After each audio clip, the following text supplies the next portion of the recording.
Hello, everyone. Welcome to Glucksman Ireland House. I can never say that wonderful, if oxymoronic name. Just makes my heart sing.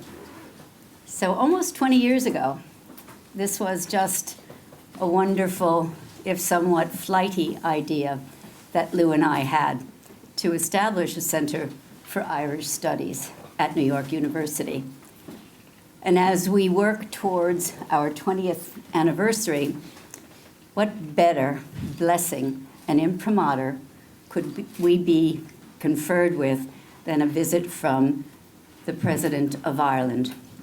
Michael D. Higgins has been a friend and a wonderful servant to Ireland for a long time, and it's wonderfully symbolic that he now holds the office as 9th President of Ireland, but it's wonderfully generous in an absolutely manic week, and no one can attest to that more than the President, that he requested a visit to Glucksman Ireland House.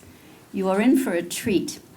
It's such a rarity in our complex, in my opinion, overly technological world to have a true public intellectual.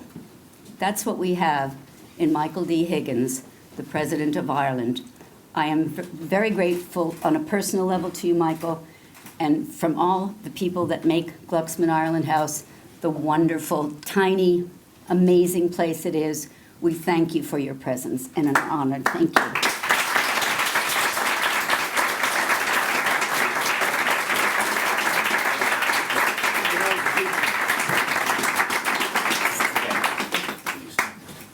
The person whose hand is on the till here is Joe Lee. Needs no introduction to any of you.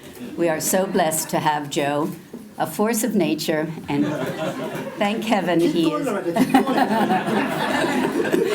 Thank heaven he devotes that force to Ireland House. Joe Lee.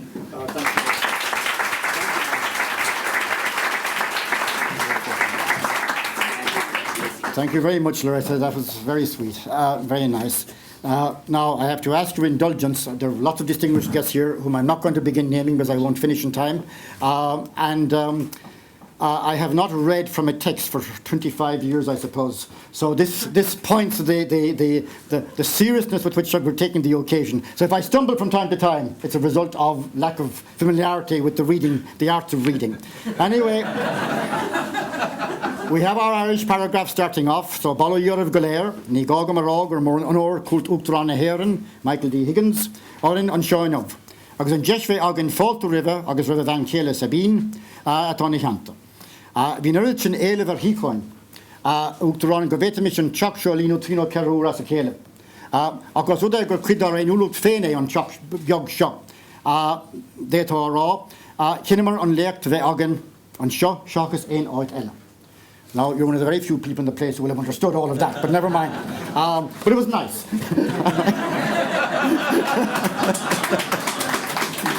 So it is, of course, a very great honour, as well as pleasure, to welcome the President of Ireland, Michael D. Higgins, and his wife Sabina to Glucksman Ireland House, and to NYU. Any President of Ireland would be welcome ex officio, naturally, in this House. But when that President is Michael D., the welcome is spontaneous as well as official. And that we welcome a scholar and an intellectual, one of the most fertile intelligences in Irish life, who has remained true to his muse, even while navigating all the churning currents of Irish party politics. Am I allowed to say that, by the way? That's all right, all right. I can say, speaking as a cold-blooded, clinical historian, without a word of the guff that can sometimes occur on occasions like these, even among the Irish, that his tenure as Minister for Arts, Culture and the Gaeltacht in the 1990s counts among the most distinguished and seminal ministerial performances in any department since the foundation of the Irish state in 1922. The President has set himself a ferocious, I hope not a suicidal, speaking schedule since assuming office. And these speeches are never a few perfunctory words, but they involve wrestling with the issues of enduring importance. They cover a wide range, but their most notable aspect is his determination to bring matters of intellect and culture to the centre of public debate. A few titles will convey the flavour. The transforming power of culture at the University of Ulster in Derry, the role of the university at a time of intellectual crisis, on receiving honorary doctorate from the National University of Ireland, of public intellectuals, universities and the democratic crisis at the London School of Economics. And only on Tuesday, up at the American Irish Historical Society, giving the Tom Flanagan Memorial Lecture, a profound meditation on remembering and imagining Irishness. If I can become a little more personal, it's been a long journey for Michael D to his present eminence, from growing up in a rural Ireland scarred by a great deal of poverty and hardship, in difficult family circumstances, experiences that would have broken many a lesser man, and did in fact break many, and on which he has meditated not only in prose but in poetry also. Poetry which at times, in reflecting on rural realities, evokes Heaney-esque resonances. But Michael D's rural Clare is a good deal bleaker and harsher than Mossbawn or Balahi. Before handing over to himself, I just want to cite a few lines from one of his poems. A poem with a Heaney allusion also, but in a more active sense than in the Curate Troy. I'm mangling the poetry, by the way, so don't worry. It's called Too Close to the Ground. When I say I'm mangling, I'm jumping for speed purposes. Too close to the ground, our gaze was downwards at the wet drill, at the hooves of cattle, eyes raised only to their backs, driven before us to fairs, where we competed for mute subjection. The gaze was never upwards, to the sun we were indifferent. Heart and head are needed in the raising of the head to the sun, and in that action our world moans. Waiting to be born, it cries out, and we are reminded that we make our own hope and history. Michael D has striven mightily over 50 years, or nearly 50 years, to make hope and history rhyme in Ireland. And despite all the obstacles, all the disappointments, all the frustrations, even sometimes the denigration, he has always kept coming back to fight one more round. And that's why we are proud to doubly welcome him today, to speak on Irish migrations and on literary sources in Irish migrations and the relevance of social sciences, literature and so on. To welcome him, of course, as President of Ireland, but never forgetting that the President of Ireland is Michael D. There's an issue to Ryan, lots on Turloy.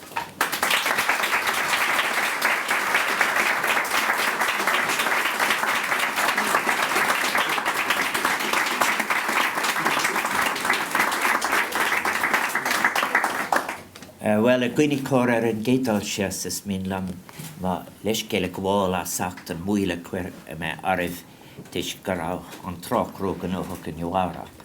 Agus ta ffyrcyn ochus ar y fesha, agus ar un radelia tawn ma fwyach a sacht yn ffyrcyn ffolcha dereg Julie Ramahenas Savin, agus goramagat hyn. I must apologise straight away for the delay, which is my fault in moving from my previous engagement. It was based on an underestimation of the New York traffic, with which I can't be assumed to be familiar. What I have to say this afternoon is really a midpoint between two lectures, but it isn't reducible to either, I hope. I spoke indeed last Tuesday about remembering and imagining Irishness. I was very interested in the concept of Irishness because I see it as something to be defined in the future as much as something to be invoked or defined from the past. And tomorrow I will give a lecture on the Irish famine experience. But it struck me because it is so long ago. I came to the United States at the age of 25 when I was on my way to Indiana University, which was my first encounter with postgraduate education in the United States. There was just myself in the postgraduate program from Ireland. There were a number of others from South America and others. But we all came into a specific intellectual environment that had certain assumptions in the teaching of the subject sociology. I should say before I go any further that a distinguished former colleague of mine, Professor Michael Laver, is here, and he will be aware of some of these arguments I made so long ago. They're refreshed, but it doesn't mean that they have been discounted. But before I start, may I say I'm delighted to thank Loretta for her warm welcome. I'm delighted to be in Glucksman Ireland House in New York, here, New York University, one of the highest-ranking academic Irish studies centres in the United States. And those of us who value the importance of Irish studies, and in particular the importance of its accessibility in the wider Irish diaspora, owe a deep debt of gratitude to the late Lou Glucksman and Loretta Brennan Glucksman. And I'm so pleased and honoured that Loretta welcomed me here this afternoon. May I say something about this topic that I have chosen, which I have, I hope is of some issue. It's a return to an academic reflection from the time I was teaching sociology and sociological theory. It is called Reflecting on Irish Migrations, Some Issues for the Social Sciences. I think that I was conscious too, in somewhat intimidated almost from choosing this topic, because I'm conscious of the enormous contribution that has been made by scholars individually and through the work of their academic institutions in the United States to the study of the Irish migrations in general, and in particular to the migrations that occurred from the 18th century into the modern period. Among those distinguished contributors, the chairman here, who will be provoked into leaping to his feet at some stage. I think that these studies, the ones that I drew on later after my period in the United States, they've been a departure point for so much of the more detailed thematic considerations of recent time. But I'm a supporter of a view put forward by, I think, an underappreciated scholar, Patrick O'Sullivan, in the area of Irish migration studies. It was he who set out very clearly the suggestion that any study of Irish migrations must be an interdisciplinary exercise. And he didn't just make that statement, but he sought to give meaning through it in a 6-volume series, The Irish Worldwide, History, Heritage and Identity. And while much scholarship has come after that, those volumes that were published in the 1990s, I think that it has led to revisions by himself of what he wrote at that particular time. But his fundamental point on how the Irish migrations might best be studied are important, as was his delivery through the 6 volumes. I think that the values, may I say something about it, I suppose what I have to say here is influenced by what I felt was an intellectual contradiction. How could Irish literature be so recognised, so well known, so appreciated, so full of insights? I'm thinking of McGahern at the same time. And at the same time, a subject like sociology be constructed in a way that could almost find itself unable to touch this material. I'll reflect, say, a little more about that in a moment. But O'Sullivan, when he made the points of, say, okay, he has made his point that it must be interdisciplinary, and he's done his own exercise, and he's really saying this is just but a first step. I think at the same time, he's looking back later in 2003 in an article that is published in New Hibernia Review.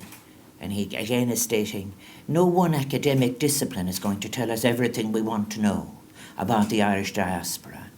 The study of migration, emigration, immigration, population movements, flight, scattering, networks, transnational communities, diaspora. This study demands an interdisciplinary approach.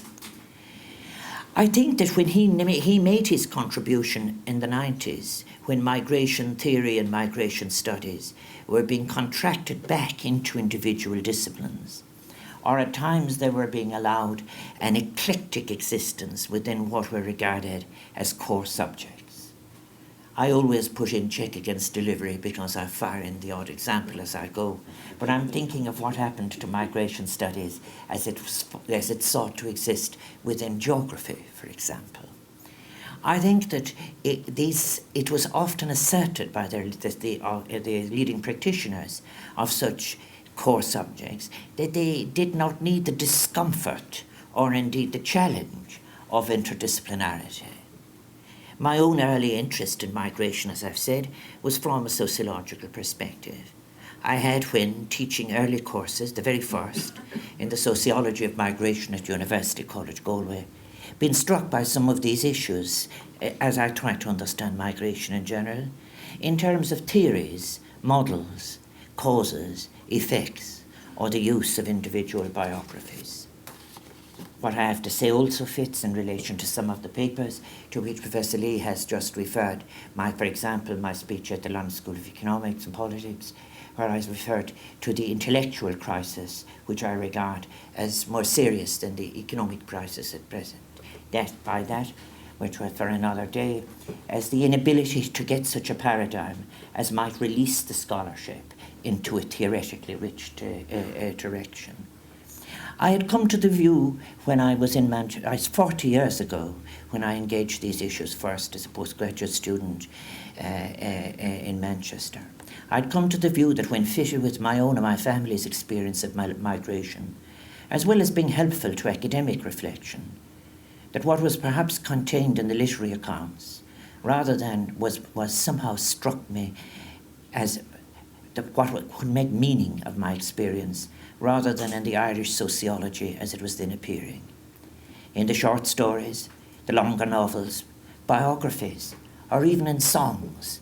For example, I would think of Our Own an Beat, which is a song about the sugar workers and the beet factories in Shropshire, where if you had never moved outside your parish or your parish in Connemara, you could know from listening to the song what the conditions were like in the factory, or where, in fact, the overtime was to be made, and so forth.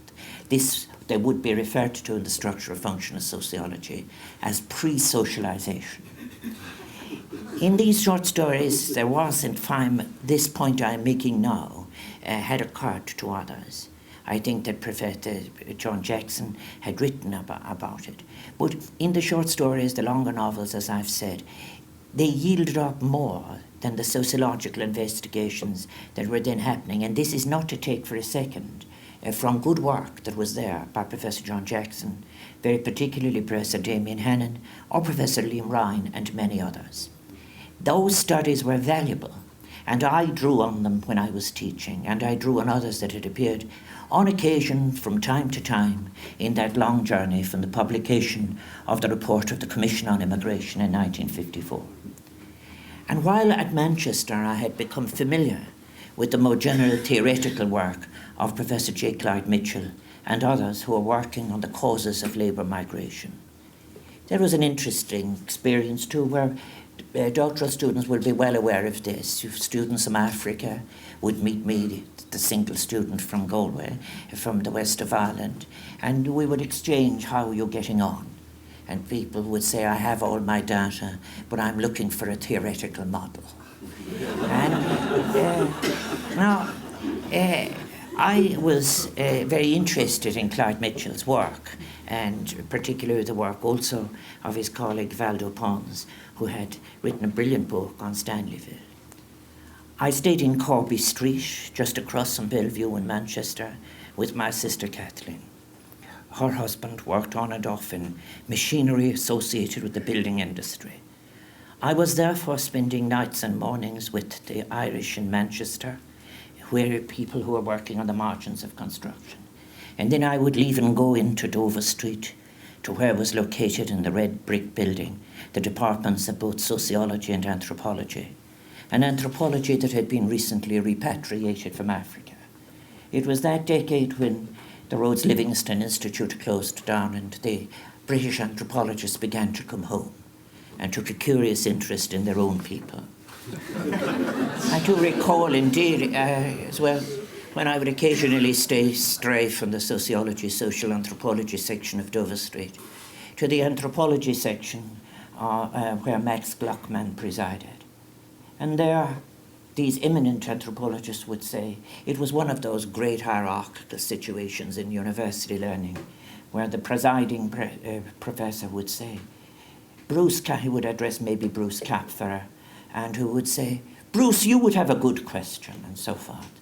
And then occasionally would say to myself, you know, Michael, Mr. Higgins, you must tell us sometime about your own people. And I therefore had an equivalent status to the Xhosa and the Azande and those who were in towns. It was much later when I had come back to Galway that I became familiar with the work of such scholars as Kirby Miller, Emmett Larkin, sadly departed from us recently, who made such a wonderful contribution, Samuel Clarke and many others. Their enormously valuable work on Irish migration and on the famine, and indeed later again to some of those scholars I looked more recently because I knew I would be meeting him anyway, at the volume edited by Jolie and Marion Casey, Making the Irish American. which includes the work of 24 contributors, which is a real contribution. But the issues remained with me, however, were the old ones. How should migration be studied? Can it be understood at all? How should such a study be approached in an interdisciplinary way? What is the possibility of literature and the social sciences combining in such a way as our understanding of migration might be enhanced? To these general questions, I have added in more recent times a set of questions about the specifically Irish experience. How have we sought to understand the Irish migratory experience? How have we constructed the meaning of the different migrant streams in their different periods? And how are we best to use this, as surfaced, and Roy Foster has been involved in the discussion on this, how are we best use migrant accounts of their experience, biographies, and indeed in turn how would we use fictional accounts? A very fine recent book by Liam Hart, The Literature of the Irish in Britain, Autobiography and Memoir 1725 to 2001, has brought both sets of these questions to the forefront, and particularly this latter one as to the use of migrant narratives. And it is also, I think myself, it is maybe a major contribution in my view. Professor Lee is quoted by the author, by Liam Hart, in the preface to his anthology. And Professor Lee is quoted as having acknowledged, with his consistent generosity and inclusiveness even then, the importance of migrant narratives. I'm quoting from Professor Lee's Ireland 1912 to 85, Politics and Society. It is to the writers the historian must turn as usual for the larger truth. It is they, some themselves immigrants, who best convey the fetid atmosphere of the 40s and 50s, the sense of pervasive brooding hopelessness at home, the emptiness, the uncomprehending remorse, the heartbreak and heroism of many caught in the web of the experience of abandonment as families were sundered and communities withered. Recognising this atmosphere contained in the written accounts then, in terms of possibilities for illumination of migration, was but the first step forward. Delivering such a perspective and the main body of scholarship was a huge step yet to be taken. So the issue then is, as to the status to be recorded, it is far from resolved, and Liam Hart in his more recent work, as an introducing 63 narratives across 300 years of different experiences of people writing about their experience, he states as follows. He takes Roy Foster's injunction that one has to be careful. I'm interested in that myself because when I look at these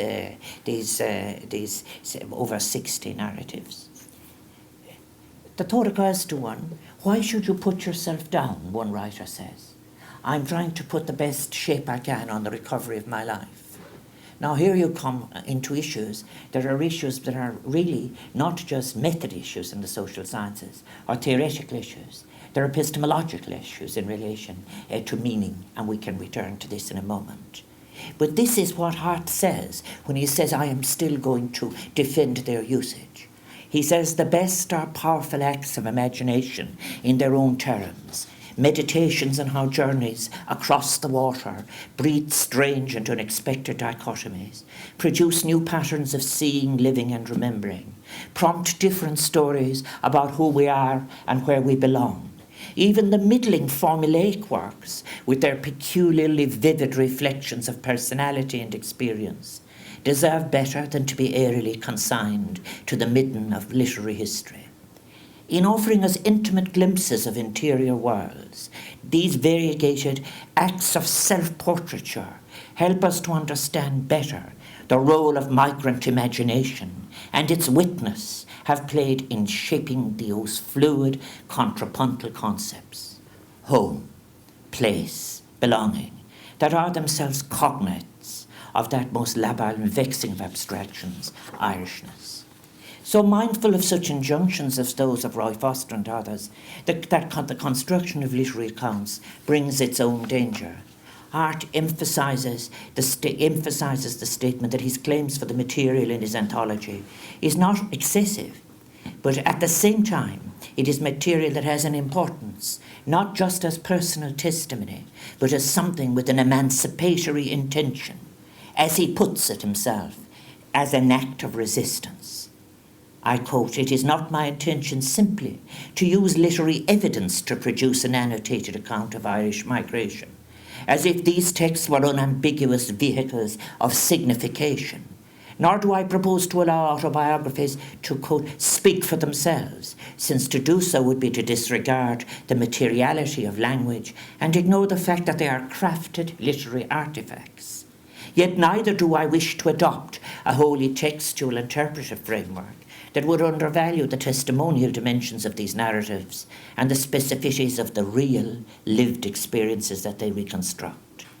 This is because I regard much of this material as a form of resistance writing, through which culturally disempowered and displaced subjects seek to become known autobiographical agents, taking charge of their own representation. A case of the written off attempting to write themselves back into social and cultural history, if you will. Beyond the value of migrant biographies in helping us to understand the Irish migrations, a more general observation can be made.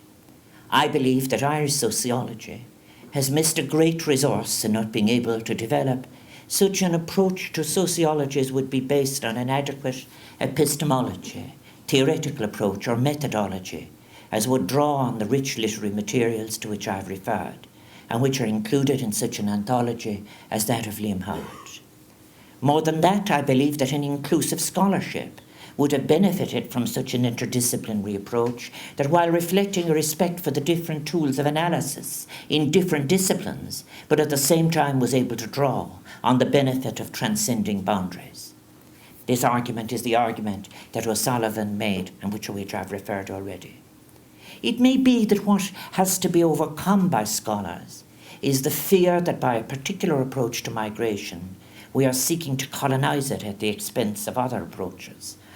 I'm thinking of the argument about the role of demography in studying migrations. I think that the failure, as well, that by failures in regard to such a study of migration is all the more valuable. Because as Edward Seed said, I think he put it best. He said, what exists in the interstices is perhaps the most important. We allow migration to be relegated to an exotic or eclectic existence as an afterthought in a department that travels under a different and more grandiose title. And I have to say, because I am in Glucksman House, when I was looking back and seeking, because in Oris and Uachtaráin I don't have all of my books, but trying to find where O'Sullivan had said this, is that he is specific in regarding Glucksman House and its scholarship as exceptional to what I have just said. He said there you had true interdisciplinarity. But Irish sociology in the modern period has perhaps paid its heavy price, I think, because of the burden it inherited from its founding days of logical positivism. Certainly as a practitioner, I can recall the tendency to establish an almost entirely exclusivist empiricist version of the subject as it journeyed out from under the spell of Catholic social teaching. Irish sociology was not alone in following a structural functional approach to its examination of society at the cost of losing material from its intellectual history. It happened to others. It was one of the consequences of so many scholars being trained abroad, separated from their own history and experience, that, as it were, the model travelled. As they would say, we're all modernisation theorists now. Travelling on a plane, I met a theorist once who recognised me from my time in the United States. And he told me he had taken out all the old files. He was going to what was the Soviet Union and was now Russia and other places. And he said, I never thought these old lectures would be of use. But here we go again. And I think that this model, as it were, it was one of the raw material. What was it as an experience, as a scholar? The raw material of one's own society had to be fitted into the modernisation model, and it had to be attuned to what might be published. As I've said, it is not only an Irish experience. For example, in Indian sociology, where there was such an enormous body of rich material in aesthetic theory, which did not make its way into Indian sociology as taught. For example, one is more likely to encounter the summary reports of the World Bank than one is to, for example, 1,000-old reflections on the meaning of life and existence together. In the case of South American scholars, I remember it very clearly. I have said I was there with some scholars from South America. Orlando Falsborda, in his seminal essay, put it very well. He gave that essay the title, The Ideological Classes of North Americans Studying South America. I remember Falsborda's essay and his work. It was really saying that if he was to make sense of what was happening in Bolivia or anywhere else, or Colombia or any of these areas, he would have to regard, for example, priests working for the poor, for la Iglesia de los Pobres, or for landless peasants struggling to exist. They might be regarded as a kind of a deviant category in a structural functionalist analysis of the society into which he had to put his own experience, his own memory, and his own history. But I believe we will all gain from the use, and would have gained, and will gain when it turns, from the use of qualitative materials in the social sciences. Even if you didn't want to come the full road with me, you could never, I think, justify their exclusion from suggesting hypotheses that might later have been made the subject of empirical verification. And I am not making a case against fact. I am making a case for meaning. And therefore, these are different levels of argument. But such material as might be as to which I refer simply cannot be reduced to being used as filler for theoretical approaches that have already been structured or decided, maybe, for example, in a structural functional model. I believe that the early attempts of Louis Koser in this regard, while admirable in recognizing the value of literature and the insights of literature, used them as evidence or illustration, for example, in his text, Sociology Through Literature.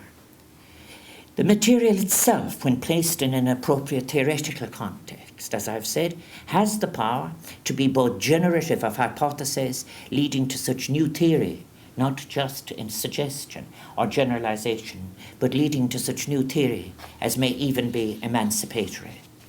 So turning then to the literature on Irish migrations, I think that when we take a different approach, what is suggested is a powerful corrective. One of the most serious errors, for example, is one that has the status, I think, of a further myth in terms of misleading versions of our past. And that has been the suggestion that we Irish are a homogeneous people. At times, such a view stands at the back of the modernization model because it suits, because you can either have an easy contrast between traditional society and modern society, or an evolution between the pole of traditional to modern, and so forth. We kind of are regarded as having collapsed from what is rural and traditional, and in fact also devotional into what is modern and urban, and perhaps sinful in Josiah Strong's sense. I think such a view that stands at the back of the modernization model describes, as I've said, the societies moving from a traditional to modern existence has all, I needn't waste much time on it now, it's long disposed of, but it occasionally recurs, with all its assumptions of an evolutionary or linear kind that are usually taken for granted or unstated. In interpreting social change in Ireland in any period, one has to, I believe, take account of complexity, and that surely must be the characteristic of the new scholarship. One has to see through the myth of homogeneity. It is simply a reality that people survived their existence in harsh rural and urban circumstances in different ways, depending on the differing resources to which they had access. We knew in Newmarket and Fergus the difference between a smallholder and a so-called strong farmer. You could wanted to look at the literature, you could read McGahern. You'd look at the difference between a cottier, for example, and the family that had the bull in the parish. It is simply a reality that these economic circumstances were important. It is as true equally of the migratory streams as it was of the settled populations, of the labourers and the cottiers displaced from the graziers at home. So also there were differences between not only voluntary and involuntary migrants, but between the content of each of those categories. So respecting complexity, rejecting the myth of homogeneity is, as I have said, crucial if we are to have a better understanding of the Gorta Mór, the Great Irish Famine, and its succeeding immigration. Irish people did not suffer equally from either the famine or immigration. In addition, it was this differential experience of both that made possible the post-famine adjustment. That is one of the hardest facts for Irish people, and Irish politics still does not reflect it. It is that the post-famine adjustment depended, as it were, on the huge flood of people out of the country after the famine. When the potato failed in 1845, huge numbers were at risk, but not equally, some more than others. Perhaps 1.5 million landless labourers were virtually totally dependent on the potato, while it was a major component of the diet of a further 3 million cottiers and smallholders of the rural poor. And in the flood of immigration which followed, it was they too who would participate most. It is they who would be wiped out. In the post-famine adjustment, the partible inheritance, which had assisted in the massive population expansion previously, now gave way to impartible inheritance. And I think it was again Professor Lee, whom I recall, he can correct me if I'm wrong, as having put it pithily, not on the issue of it being pithily, but on the fact is that before the famine, the fields gave way to families. Now the families gave way to fields. It is I think that in that, the idea, for example, with life expectancy short, and people throwing up accommodations in the corners of fields and so forth, and also then the use of the potato, you had a massive population expansion. It is for another occasion, but the contradictions involved for families, for church, for nationalists, in adjusting to the loss of so many required new myths that would find their way into the song and into the contestable memory and versions of history. How do we want to come to terms, you see, with this reality of the people who have gone away, and at the same time, are we to condemn immigration, or are we to say they saved their lives or whatever? Time doesn't permit me to go into this in detail. But standing at the back of both famine and immigration realities is the spectre of land. That is so clearly there in the literature. It is there in O'Flaherty, it is there in all of the modern literature. But access to land is not a peculiar, the issue of land in literature and in accounts is not a peculiarly Irish phenomenon either. It dominates all other physical issues, not just late in the 19th century, but right into and through the 20th century. And as I've said, it's an adjustment not confined to Irish peasants, but it's there in the novels of Zola, where, if you like, find it, if you like, peasant acquisitiveness is what is driving the dynamic that will lead to the destruction of life and family, and also other bonds of a higher moral kind. But of crucial importance in the land adjustment was the availability of the cover of religion, nationalism, or separatism for those among the grazier class who would function as native predators at the end of the 19th century and at the end of the beginning of the 20th. Land had always been a source of conflict in the 19th and 20th century, and it would be a great mistake to assume that it is more than heuristic, to give more attention than to say it was of heuristic value, the models employed by such as Conor Darnsburg and Sol Kimball on the book that everyone knows about Ireland, Family and Community in Ireland. This version of community, I suggest, may be of heuristic value as an abstraction between a model, theoretical model, that had been wrote to be imposed on Irish realities.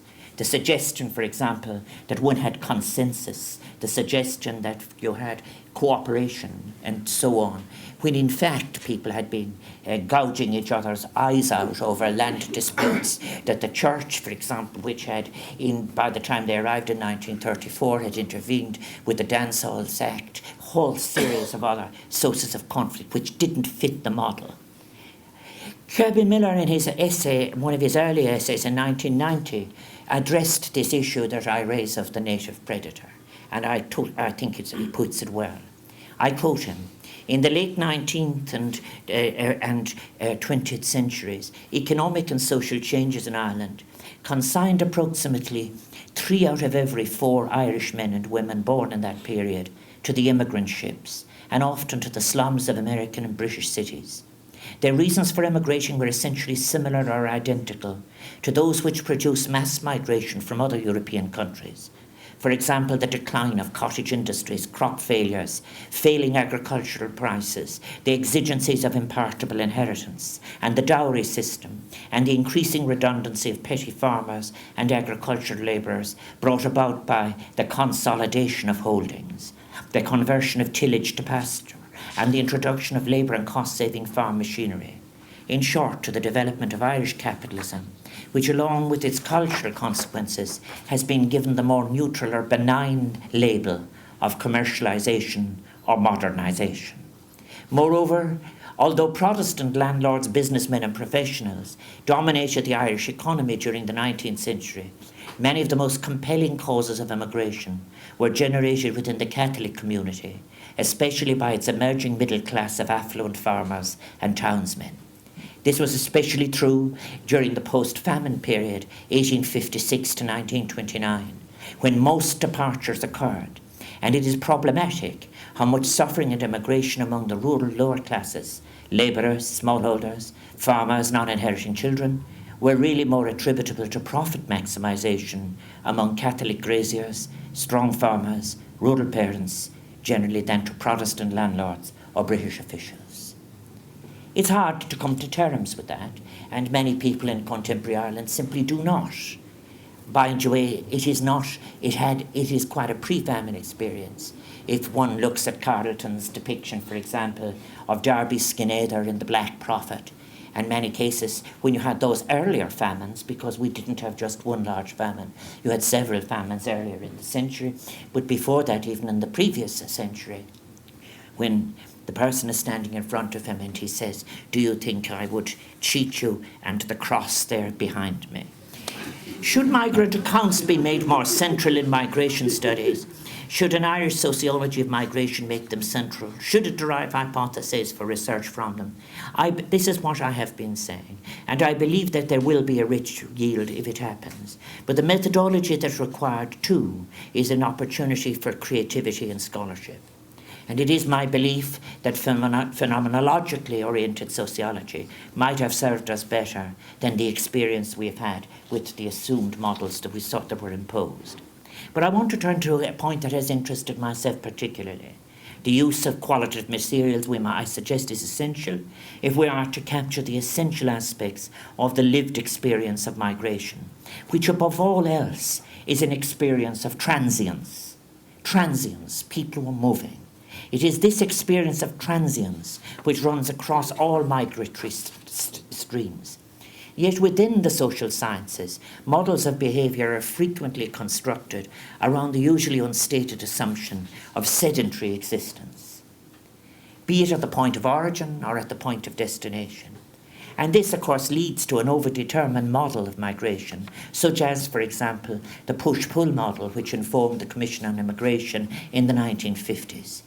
Now, this, of course, constituted what was available at the time as a theoretical frame, and no competing model was available. And after all, it is a full year later that we get Conrad Darnsberg and Saul Campbell's Family and Community in Ireland, which was an extension, in fairness, of their Irish Countrymen of 1934.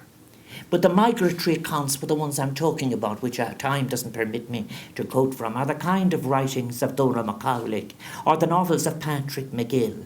And it is these that I put side by side, along with the 62 narratives of Liam Hart.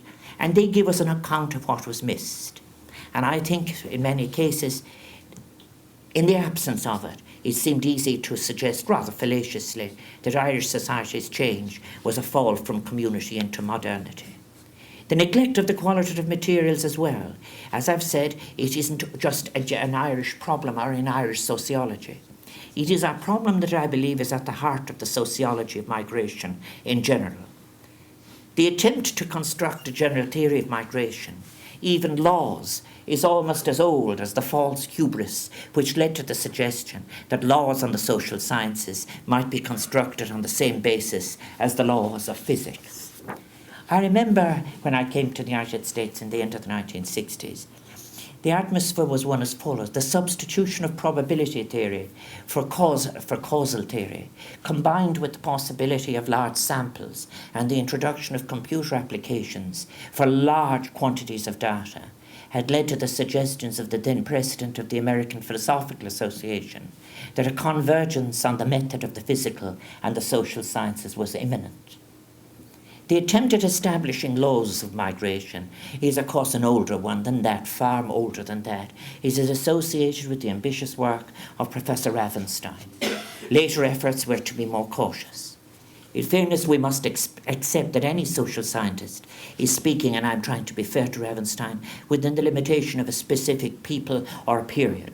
And it reflects the intellectual hubris or the excitement of the times, and maybe a reflection in different circumstances might have been a bit different. Ravenstein's 2 papers to the Royal Statistical Society in 1885 and 1889 on the laws of migration must have been a great disappointment for him in terms of the response. The oft-quoted statement of one of his opponents was rather direct. After carefully reading Mr. Ravenstein's former paper and listening to the present one, I arrived at the conclusion that migration was rather distinguished for its lawlessness than for its any definite law. Now, later sociologists wouldn't attempt a general theory, but they would offer a series of classificatory schemes for migratory flows. And the work of Everett Lee, with which I was familiar myself when I was teaching at University College Galway, is best described, I think, as a theory of the middle range in Merton's terms. Published in the 60s, it began indeed with Ravenstein's laws, but it offered as an alternative 4 sets of factors that might help us understand migration, associated with destination, intervening obstacles, and personal factors, and points of origin, of course. I think that it had little influence on migration studies. I think that the general scheme of Lee's work might have been interesting. I was aware of this, that it was a valuable approach in correcting some of the overdetermined features of the push-pull model.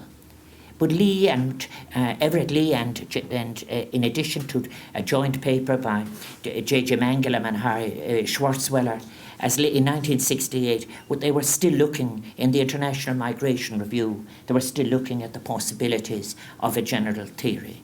But they were acknowledging at this stage that there were real difficulties in their way. In their survey of the literature at the time, they noted the absence of an interdisciplinary approach. They also noted the tendency in the absence of such an approach to absorb the study, as I have said already, the study of migration into a dominating discipline. I quote them: "The need for a general theory, systematic in its approach and relevant to the concerns of behavioural scientists, that offers useful guidelines for research, dealing with and delving into the complex phenomena of migration, is expressed in various ways by many scholars. Some, enthusiastically blunt and optimistically direct, call for a multidisciplinary reorientation in the study of migration. Other scholars, somewhat more discreet in their choice of foci of interest, advocate a broadening of theoretical perspectives, but within their disciplines. In succeeding debates, it became clear that no general theory of migration would emerge, into which the Irish experience would be placed. I would have been in further difficulties, like the African students carrying the data around Dover Street saying, 'I'm looking for a theoretical model.' But if I might optimistically note that a more modest sociological endeavour had been making its way towards a recognition of qualitative materials, that is happening now, and surely it is to be welcomed, as is the manner in which historians have recognised, and I've quoted Professor Lee, the promise as well as the difficulty of the migrant account, and I'm taking Roy Foster's reservation into account. Indeed, from the intersection, even the collision of historical study and accounts from literature has come of the best new critical theory, drawing on and illuminating Irish material. In the end, there is so much to be gained from an interdisciplinary approach that recognises each discipline in its own terms. But if there is a further reason for paying attention to migrant accounts, be it in biographies or in fiction, what is important surely above all else is for us to be able to draw from our own recalled experience such an ethical response as is appropriate in a moral sense. For example, the arrival of migrants in our own times and into our own country, for us to be sensitive to the position of migrants wherever they may be, who are pouring over the borders of countries, who are fleeing, who are involuntarily victims of natural disasters, failed economic systems, or ethnic tensions. I suggest lest it be asked of us, have we remembered? We should use the narratives that have been given to us by the participants in migration, and those narratives too from those who have been involved in research, so that we may construct such an ethical version of our Irishness in the present time, as is moral for the future and authentic to our people in the past, and which is authentic to the experience of their lives as lived, suffered and celebrated. In constructing an Irishness of the future, we cannot afford to affect a false amnesia, either as to what our migratory ancestors dealt with, either by way of stereotypical distortion. We need to have to correct and move away from the suggestion that there was a single homogenized experience of our migrant Irish in either Britain or North America. Perhaps it is just as well then that a general theory did not emerge, such as would contain the fallacious myth of a common experience, be it at the destination, the origin, or the process itself. In the end, such general theory, what are we left with after this long review? I think that we're left with the suggestion that the factors which explain changes in the rate of migration are not those which explain its incidence in the individual cases. You could argue that economic circumstances will in fact explain for you fluctuations in the rate at a particular time. But when you come then to try and understand why I left, and you look to the migrant accounts, and you look at the last straw effect, or a person who had been treated by a parent, or a person who simply wanted to live a full life, or a person, for example, who was a gay person who wanted to be able to live freely in England or elsewhere. We are left with the Durkheimian, with the Durkheimian distinction, as I said, between necessary and sufficient explanations. And when I look back to Manchester, that is as far as I think we got. Any sufficient explanation will, I suggest, include the biographical and literary materials in an interdisciplinary setting. And as to the users of the past, perhaps it is no harm either to remind ourselves that it is valuable to mentally place ourselves in the experience of those who, without the sustenance of property or land, express great love and solidarity for each other in the most difficult times, in the most difficult circumstances, helped each other not only to survive, but to make new lives in new settings, lives that carry the memory of what had been left, even the fantasies it suggested, but also lives that anticipated all the promise of future possibilities that they would go on to create for themselves, for others and for future generations. It is not a poor condition to be left without our competing and at times contentious narratives. Be it the Irish migrations, the trauma of the famine in the 19th century, the clearance of families that preceded or succeeded the famine, the immigration so long earlier and so continuous for seasonal work across the Irish Sea, perhaps as much as 100,000 a year, that seasonally bled life from our ancestors who sought to pay the rent and survive, the tyranny of landlordism, and the emergence after the famine of those elements in a grazier class, native predators, as acquisitive and cruel as any absentee landlord.